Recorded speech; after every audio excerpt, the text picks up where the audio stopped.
105편 17절에서 19절의 말씀입니다. 제 성경으로 구약 성경 879쪽 시편 105편 17절에서 19절의 말씀 제가 받들어 읽겠습니다. 그가 한 사람을 앞서 보내셨으며 요셉이 종으로 팔렸도다. 그의 발은 착고를 차고 그의 몸은 쇠사슬에 매였으니 곧 여호와의 말씀이 응할 때까지라. 그의 말씀이 그를 단련하였도다. 아멘. 오늘은 고난을 통한 성숙의 섭리라는 제목의 말씀을 같이 나누겠습니다. 여러분, 인류 역사상 고난이 없었던 때는 없었습니다. 그런데 역사가들은 말합니다. 역사상 어느 시대보다 현대는 고난에 대처하는데 가장 취약한 시대라고 말합니다. 왜 그럴까요? 삶의 고통을 다룰 수 있는 훈련이 안 되었기 때문입니다. 그리고 삶의 목표를 오직 행복에만 두기 때문입니다. 여러분, 우리가 행복을 추구하는 것은 우리의 권리이자 당연한 일입니다. 그런데 왜 삶의 목표를 행복에 두기 때문에 고난 앞에 너무나 취약할까요? 고난은 행복을 가로막는 장애물이자 아무짝에도 쓸데없는 걸림돌로 여기기 때문에 그렇습니다. 고난은 그저 없어져야만 될 뿐 내 인생에 아무런 유익이 없는 것으로 생각하기 때문에 고난 앞에 너무나 쉽게 무너지는 것입니다. 오직 행복만을 목표로 살다가 삶의 고통이 밀려오면 충격을 받습니다. 내게 왜 이런 일이 벌어지는가? 어찌할 바를 모르다가 그 삶이 무너지기도 합니다. 하나님은 그러한 당신의 사람들을 훈련하십니다. 두 가지 방법으로요. 하나는 말씀이고 또 하나는 고난입니다. 우리의 욕심은 말씀으로만 훈련하시고 고난은 안 주심이 좋겠는데 하나님은 그렇지 않습니다. 말씀과 고난을 통해 우리를 훈련하십니다. 오늘 본문의 말씀 시편 105편 19절 하반절의 말씀을 같이 한번 읽도록 하죠. 같이 읽습니다. 그의 말씀이 그를 단련하였도다. 아멘. 여기 중간에 그를, 이 그는 요셉입니다. 하나님의 사람 요셉을 하나님이 어떻게 훈련한다 보세요. 그의 말씀이죠. 하나님의 말씀으로 그를 훈련했습니다. 또 한 가지, 그를 단련하였다고 말씀합니다. 단련은 고난을 통해 연단하고 성숙시키는 걸 말합니다. 하나님이 요셉을 훈련하신 건 말씀과 고난이었습니다. 이 두 가지를 통해 그를 성숙한 하나님의 사람으로 빚어 가신 것입니다.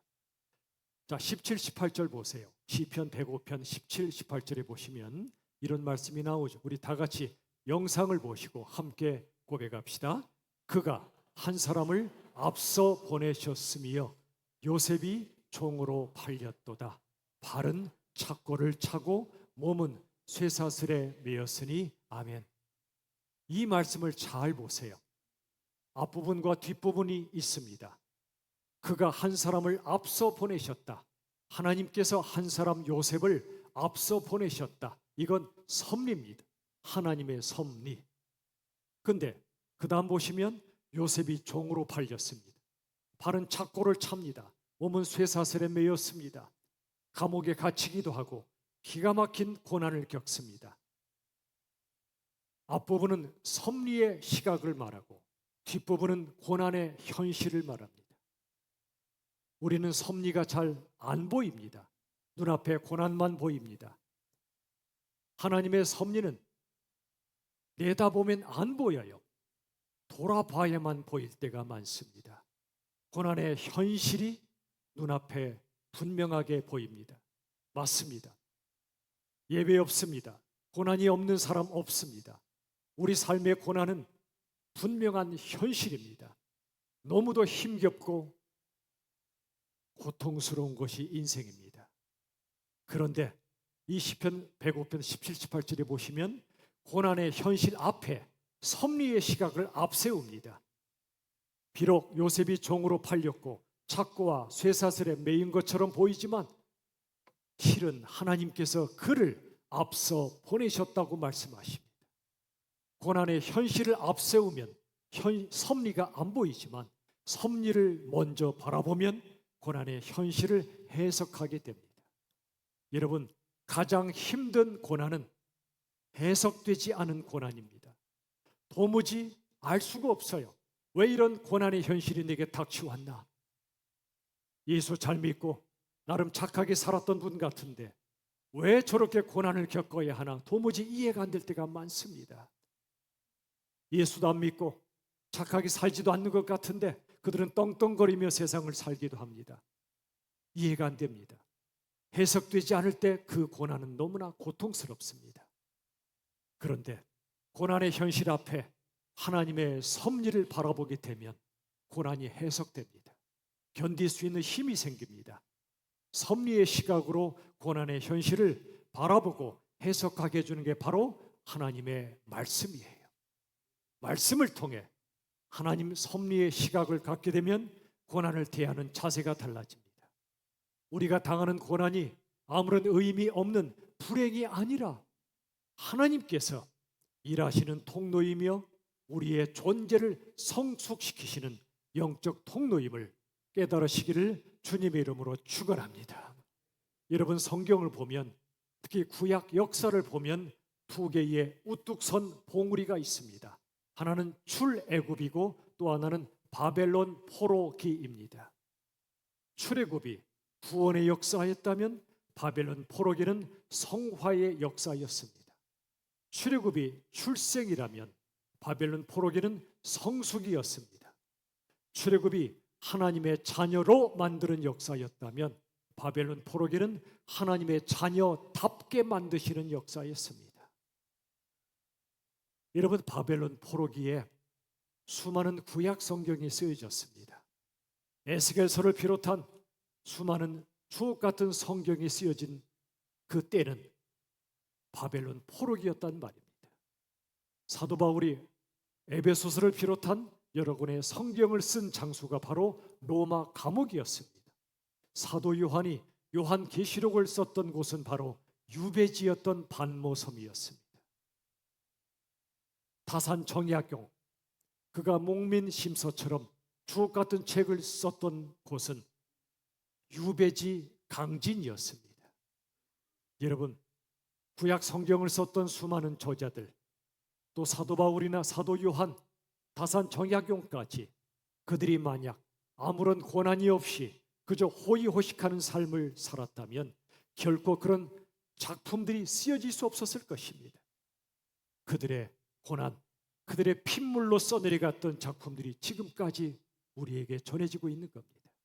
고난은 이처럼 의미가 없지 않습니다. 하나님의 일하심의 통로가 됩니다. 그런데 이런 책들만 작품이 아니에요. 최고의 작품이 있습니다. 그건 바로 사람이에요. 에베소서 2장 10절 보시면 우리는 그가 만드신 바라 말씀하십니다. 이걸 다르게 번역하면 우리는 하나님의 작품이라고 할 수 있습니다. 그런데 하나님은 어떻게 작품을 만드실까요? 영상으로 한번 고백하겠습니다. 다 같이 시작. 하나님은 고난을 통해 작품을 만드신다. 고난 없이 절대로 작품이 만들어질 수 없습니다. 세계적인 작곡가 모차르트든 베토벤이든 그들의 천부적 재능도 있었겠지만 그보다 그들은 작곡의 고통을 견디고 삶의 고난을 통과하며 그러한 곡들을 작곡한 겁니다. 여러분, 이 땅의 예술 작품만이 아니라 모든 것은 고난 없이 탄생하지 않습니다. 미국의 한 주차장에 세워진 차량이 있었습니다. 갑작스럽게 불이 났습니다. 완전히 타버렸습니다. 그런데 놀랍게도 그 차 안에 운전석 컵 홀더, 그 속에 꽂혀있던 텀블러 하나가 화재에도 불구하고 멀쩡하게 남아 있었습니다. 이 텀블러 안에 얼음도 음료도 그대로였습니다. 불구덩이 속에서도 내용물을 지켜냈던 이 텀블러는 단숨에 명품이 되었습니다. 우리도 그렇습니다. 삶이 불타는 것 같은 고통의 순간 하나님의 말씀을 붙잡고 견딜 때 하나님이 우리를 명품의 사람으로 빚어 가십니다. 영상으로 욥기 13장 10절 말씀을 같이 우리 고백합시다. 함께 읽습니다. 내가 가는 길을 그가 아시나니 그가 나를 단련하신 후에는 내가 순금같이 되어 나오리라. 아멘. 우리의 마음은 이렇습니다. 하나님, 내 존재가 순금이 아니어도 괜찮아요. 나 단련하지 마세요. 고통 주지 마세요. 그런데 하나님의 뜻은 우리의 뜻과 다릅니다. 다시 보세요. 욥기 13장 10절. 내가 가는 길 우린 몰라요. 내가 내일 걸어갈 길 몰라요. 그런데 하나님이 아세요. 그리고 그가 나를 단련하세요. 고난을 통해 말씀을 통해 단련하세요. 그 결과가 뭐죠? 내가입니다. 내 존재가 순금, 즉 명품처럼 되게 하시겠다고 말씀해 주십니다. 참담한 현실 속에서도 참된 깨달음을 얻는 사람으로, 고난 속에서도 깊은 의미를 찾고 자신과 인생을 아름답게 빚어가는 고귀한 존재로, 성숙한 사람으로 만들어 가십니다. 그저 고난 없는, 그래서 얄팍한 기쁨만 누리는 인생이 아니라 고난 속에서도 가슴에 사무치는 진짜 백의 기쁨을 누릴 줄 아는 명품 인생으로 만들어 가신다는 겁니다. 여러분, 세상 사람들과 예수 믿는 하나님의 사람들의 차이가 있습니다. 세상 사람들은 오직 행복을 목표로 합니다. 행복의 한복판으로 들어가면 너무너무 좋아합니다. 우리도 마찬가지죠. 맛있는 음식을 먹을 때 행복하잖아요. 좋은 사람 만날 때 행복하잖아요. 뭔가 성공했을 때 행복하잖아요. 행복의 한복판을 향해 달려갑니다. 그런데 행복의 한복판에서 무언가를 봅니다. 나를 향해 다가오는 고통의 그림자들입니다. 갑자기 어느 날 몸이 아프든지 관계가 깨지든지 실패하든지 때가 되어 죽음의 그림자가 나를 향해 다가옵니다. 그러면 행복의 한 복판에 있었던 그 사람에게 다가오는 고통을 바라보며 두려워 떨기 시작합니다. 그 삶이 무너져 버립니다. 모든 걸 가졌던 것처럼 보였던 자가 모든 걸 잃어버린 것처럼 무너지고 맙니다. 그런데 하나님의 사람들은 다릅니다. 고통의 한 복판에 있을지라도 그 한 복판으로 다가오시는 주님을 바라봅니다. 주님 때문에 기뻐하고 즐거워합니다. 빛 속에서도 춤을 추기 시작합니다. 우리 주님 손잡고. 이게 바로 주님이 만드시는 명품 인생입니다. 명품 신앙입니다. 세상 사람들처럼 행복의 한 복판에서 다가오는 고통을 바라보며 두렵고 떨고 무너지는 인생이 아니라 내 삶의 현실은 고통의 한 복판에 있지만 그곳으로 다가오시는 주님을 바라보며 기뻐하고 즐거워할 줄 아는, 그게 바로 명품 인생입니다. 여러분, 하나님이 우리를 명품 인생으로 만드시는 방법이 있습니다. 그건 바로 성전을 짓는 겁니다. 구약의 다윗 왕이 하나님을 위하여 성전을 짓겠다고 했을 때 하나님이 허락지 않으셨습니다. 그가 전쟁을 많이 벌였고 수많은 사람 죽였기 때문에 네 손에 피가 묻어 있다, 그 손으로 성전 짓지 마라 그랬습니다. 그러나 더 중요한 이유가 있습니다. 하나님이 다윗이 성전 짓겠다 할 때 허락지 않으신 이유가 이것이에요. 이렇게 말씀하십니다. 다윗아, 네가 내 집을 짓는 게 아니라 내가 너의 집을 짓는 거야. 네가 나를 위하여 성전 짓는 게 아니라 내가 네 안에 성전을 짓는 거란다. 우리 영상으로 함께 고백합시다. 성전은, 시작. 성전은 우리가 짓는 게 아니라 하나님이 우리 안에 지으신다. 아멘. 저는 예배당을 어느 교회가 지으면 참 기뻐요. 감사해요. 오래전에 소록도에 갔을 때 나환자분들이 피눈물로 지었던 그 예배당을 보고 너무너무 참 눈물 겹도록 기뻤습니다. 그런데 성전은 곧 예배당이 아니에요. 예배당이 곧 성전이 아니에요. 예배당이 하나님을 예배할 때는 잠시 성전이 됩니다. 그러나 진짜 성전은 눈에 보이는 그게 아니에요. 진짜 성전은 우리 안에 하나님이 지어주시는 거예요.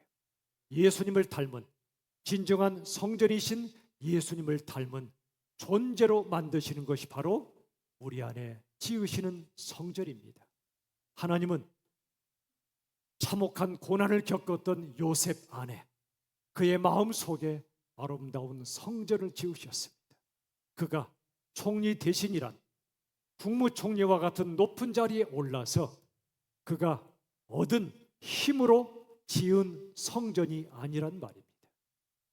하나님이 지으신 성전은 말씀과 고난을 통해 요셉 안에 지어주신 성전이었습니다. 그의 성품과 그의 신앙 인격이 예수님을 닮은 아름답고 영광스러운 존재로 빚으신 겁니다. 이렇게 하나님이 요셉 안에 성전을 지으시자 그의 존재가 변화되기 시작합니다. 창세기 45장 5절에서 이렇게 요셉이 말합니다. 당신들이 나를 이곳에 팔았다고 해서 근심하지 마소서. 하나님이 생명을 구원하시려고 나를 당신들보다 먼저 보내셨나이다. 지금 요셉의 형제들이 요셉 앞에 발발 떨고 있습니다. 한때 우리가 팔았던 동생 요셉이 지금은 애국의 권력자가 돼 있단 말이죠. 우리의 삶과 죽음을 좌우할 수 있을 정도의 권력을 가진 요셉, 우리에게 어떻게 보복할 것인가 얼마나 두려웠겠습니까? 바로 그때 요셉이 한 말이에요. 다시 45장 5절, 형제들이요, 그대들이 나를 이곳에 팔았다고 해서 당신들 때문에 내가 기가 막힌 고난을 겪었지만 그렇다고 해서 근심하지 마세요. 왜냐하면 하나님께서 수많은 생명을 구원하시기 위해 나를 당신들보다 먼저 보내셨나이다. 사람들은, 또 형제들은 고난을 보지만 요셉은 하나님의 섭리를 받던 겁니다. 또 창세기 50장 20절 21절, 당신들은 나를 헤아려 하였습니다. 그래서 요셉이 고난을 당했죠. 그러나 하나님은 그것을 선으로 바꾸사 많은 백성의 생명을 구원하게 하셨으니 형님들이시여 두려워하지 마세요. 그리고 오히려 위로하였습니다. 여러분, 요셉의 말을 잘 보십시오. 반복되는 말이 뭐죠? 하나님께서입니다. 하나님께서 나를 여기로 보내셨고 하나님께서 선으로 바꾸셨습니다. 그의 말끝마다 고백하는 건 하나님이 하셨습니다. 하나님이 하셨습니다. 우리들은 내게 아픔을 줬던 당신 때문에 이렇게 살았다고 말하지만 믿음의 사람들은 하나님의 섭리를 바라보기 시작합니다. 하나님의 주권적 섭리를 자랑하고 있습니다. 요셉이 완전히 바뀐 겁니다. 어릴 때 요셉은 형들이 내 앞에 절하는 꿈을 꾸고 자랑했었지요. 그랬던 철부지 요셉은 사라졌습니다. 이제 오직 하나님만 높이고 드러내는 겸손과 진실과 사랑의 사람이 된 겁니다. 하나님은 우리도 요셉처럼 키워가십니다. 철부지에서 성숙자로 말이지요. 여러분, 고난이 왜 발생하지요? 수많은 이유가 있겠지만 아주 중요한 한 가지 이유가 있습니다. 고난은 하나님의 기대와 우리의 기대 사이의 차이 때문에 발생합니다. 우리의 기대 수준은 그렇게 높지 않습니다. 하나님, 돈 많이 벌게 해주세요. 성공하게 해주세요. 좋은 집 좋은 차 타게 해주세요. 병 안 걸리고 고난 없이 그냥 행복하게 살게 해주세요. 명품 인생 그런 거 별 관심 없습니다. 그저 고난만 없게 해주세요. 솔직한 우리의 고백 아닙니까? 그런데 그러한 우리의 기대 수준보다 하나님의 기대 수준은 훨씬 더 높습니다. 도대체 얼마나 높은 기대 수준일까요? 도대체 우리를 어떤 수준의 사람으로 키우시려는 걸까요? 영상으로 누가복음 6장 17, 18절의 말씀 보세요. 자, 같이 읽어봅시다. 시작. 너희 원수를 사랑하며 너희를 미워하는 자를 선대하며 너희를 저주하는 자를 축복하며 너희를 모욕하는 자를 위하여 기도하라. 보세요. 원수를 사랑해요. 우리를 끔찍히 미워하는 자를 오히려 선대해요. 선하게 대해요. 우리를 저주하는 자를 오히려 축복해요. 모욕하는 자를 위해 기도해요. 자, 이 모습은 우리의 모습입니까? 예수님의 모습입니까? 그렇죠. 진실에서 감사합니다. 우리 모습 아니에요. 예수님의 모습이에요. 우리 원수를 사랑합니까? 용서합니까? 어림도 없어요. 척은해도 마음엔 잘 못해요. 우리를 끔찍이 미워하는 자에게 선대할 수 있습니까? 우리를 저주해요. 예를 들어 지옥이나 떨어져라. 너 잘 되는 거 내가 볼 수 없다. 네가 잘 되면 내 손에 장을 찢진다. 그런 자를 축복할 수 있습니까? 불가능해요. 우리를 모욕하고 조롱하는 자를 위해 기도가 나옵니까? 안 돼요. 그건 예수님의 모습이에요. 예수님이니까 이렇게 하시지 우리 보고 하라고 하지 마세요. 그렇게 말하고 싶어요. 그런데 여러분, 하나님은 우리도 그렇게 하는 사람으로 만드시겠대요. 만들고야 마시겠대요. 원수를 사랑하는 사람, 미워하는 자를 선대하는 사람, 저주하는 자를 축복하는 사람, 모욕하는 자를 위해 기도하는 사람으로 만들어내시겠대요. 예수님을 닮은 작은 예수로 만드시는 그 일을 포기하지 않으시겠대요. 좀 포기하시면 좋겠는데, 우리 향한 하나님의 기대 수준이 너무 높은 거예요. 우리 기대 수준은 이만큼밖에 안 되는데 이 차이 때문에 뭐가 발생한다고요? 고난이 발생하는 거예요. 하나님이 고난을 허락하시는 거예요. 그리고 말씀을 주시고 고난을 통과하게 하시며 말씀 따라 예수님 닮은 사람으로 빚어가시는 거예요. 여러분 어떻습니까? 누군가가 여러분에게 엄청난 상처를 주는 말과 행동을 했단 말이죠. 어떻게 반응이 나오죠? 되갚아주고 싶습니다. 우리의 죄악된 본성으로는 되로 받으면 뭘로 갚는다? 말로 갚는 분은 성화가 많이 진행된 분이에요. 저 같으면 되로 받으면 가만히 채 갚아주고 싶어요. 가만히 채. 우리 본성은 그래요. 되갚아주고 싶어요.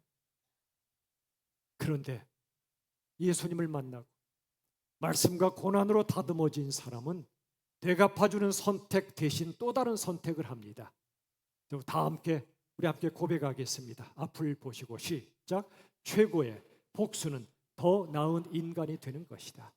많은 사람들이 무너지는 지점이 이거예요. 네가 내게 상처를 줬어? 난 더 갚아줄 거야. 그런데 최고의 복수는 되갚는 데 있지 않아요. 내게 아픔을 준 그 사람보다 더 나은 인간이 되는 거예요. 여러분, 원수에게 복수하면 원수와 똑같은 사람이 되는 거예요. 그러나 원수를 용서하면 원수보다 더 나은 사람이 돼요. 하나님은 원수도 용서할 수 있는 영광스러운 존재로 만들어 가시겠다는 거예요. 로마서 8장 18절. 현재의 고난은 장차 우리에게 나타날 영광과 비교할 수 없도다. 이 말씀의 뜻이 뭘까요? 지금 현재는 고난을 겪지만 미래에는 고난보다 더 큰 영광이 내게 나타날 거야. 그 말씀도 맞아요. 그러나 더 중요한 의미가 있어요. 그건 뭐죠? 지금 나는 지금 고난의 강을 건너고 있지만 말씀을 붙잡고 고난을 견디며 주님을 향해 나아갈 때 하나님이 그런 나를 영광스러운 존재로 만들어내시겠다는 겁니다. 장차 우리에게입니다. 저와 여러분의 존재 자체가 고난을 통과하며 예수님을 닮은 영광스러운 존재로 빚어내시겠다는 거예요. 요한복음 14장 20절 21절. 그날에는 때가 오면 내가, 즉 예수님께서 너희 안에 있는 것, 너희와 함께 있는 것을 너희가 알게 될 것이다. 고난 중에도 나를 사랑하는 너희여, 나도 너희를 사랑하여 너를 통해, 그를 통해 나를 나타내겠다고 말씀하세요. 말씀으로 고난을 통과하며 원수를 사랑하고 미워하는 자를 선대하며 저주하는 자를 축복하고 모욕하는 자를 위해 기도하는 영광스러운 신앙 인격과 그런 존재로 빚으셔서 우리에게서 예수님이 나타나게 하시겠다는 겁니다. 이보다 더 큰 영광은 없습니다. 내게서 예수님이 나타나는 것보다 말이지요. 말씀을 맺습니다. 사랑하는 여러분, 어느 날 어린아이가 엄마 아빠와 함께 차를 타고 바다를 향해 갑니다. 너무너무 기뻐합니다. 왜 기뻐하죠? 그것 이 어린아이가 바다로 가는 길을 다 알기 때문이 아니에요. 아이가 기뻐하는 이유는 엄마 아빠가 나와 함께 있기 때문입니다. 그리고 나를 바다까지 안전하게 데려다 줄 것을 믿기 때문입니다. 우리도 그래요. 고난 많은 인생길 몰라요. 내일 어떤 일이 벌어질지 몰라요. 그래도 기뻐할 수 있는 것은 주님이 나와 함께 계시기 때문이고, 주님이 이 고난을 통과하게 하시고 나를 가장 좋은 하나님의 나라로 안전하게 인도해 주실 것을 믿기 때문입니다. 마태복음 8장 10절 말씀처럼 예수님 말씀하셨죠. 내가 세상 끝날까지 너희와 항상 함께 있을 거야. 고난이 많지? 괜찮아. 너 혼자 있지 않아. 세상 끝장나는 그날까지 내가 너와 항상 함께 있을 거야. 이 시간 다 함께 이사야 41장 10절을 담대하게 선포합시다. 시작. 두려워하지 말라. 내가 너와 함께함이라. 놀라지 말라. 나는 너의 하나님이 됨이라. 내가 너를 굳세게 하리라. 참으로 너를 도와주리라. 참으로 나의 의로운 오른손으로 너를 붙들리라. 이 말씀을 믿으십니까? 그러므로 두려워하지 마십시오. 어떤 고난이 우리를 무너뜨리러 와도 주님의 함께 하심을 믿고 놀라지 마십시오. 고통의 그림자가 다가와도 놀라지 마십시오. 하나님은 우리의 하나님이십니다. 굳세게 하시고 도와주실 것이고 붙들어 주시는 하나님을 붙잡으십시오. 하나님은 우리에게 고통이 없는 삶으로 부르시는 게 아니라 하나님과 함께하는 삶으로 부르십니다. 우리 모두 하나님의 말씀을 붙잡고 인생의 고난을 믿음으로 통과하여 우리 안에 아름다운 하나님의 성전이 지어져서 예수님을 닮은 명품 인생들이 다 되시기를 우리 주 예수님의 이름으로 축원합니다. 기도합시다. 아버지 하나님, 우리들은 고난이 싫습니다. 그러나 하나님의 기대 수준은 너무나 높으십니다. 우리는 원치 않지만 하나님은 우리를 그저 구원하심으로 끝나지 않고 예수님을 닮은 사람으로 빚어가시고자 하십니다. 우리의 마음과는 다른 하나님의 마음을 우리가 말씀을 통해 받았습니다. 하나님의 말씀을 받았으니 모든 이에게 예외 없이 다가오는 고난을 통과할 때 말씀으로 승리하여 예수님 닮은 성전, 명품 인생들이 다 되게 하여 주시옵소서. 예수님의 이름으로 간절히 기도하옵나이다. 아멘. 이 시간 교회 소식을 나누도록 하겠습니다.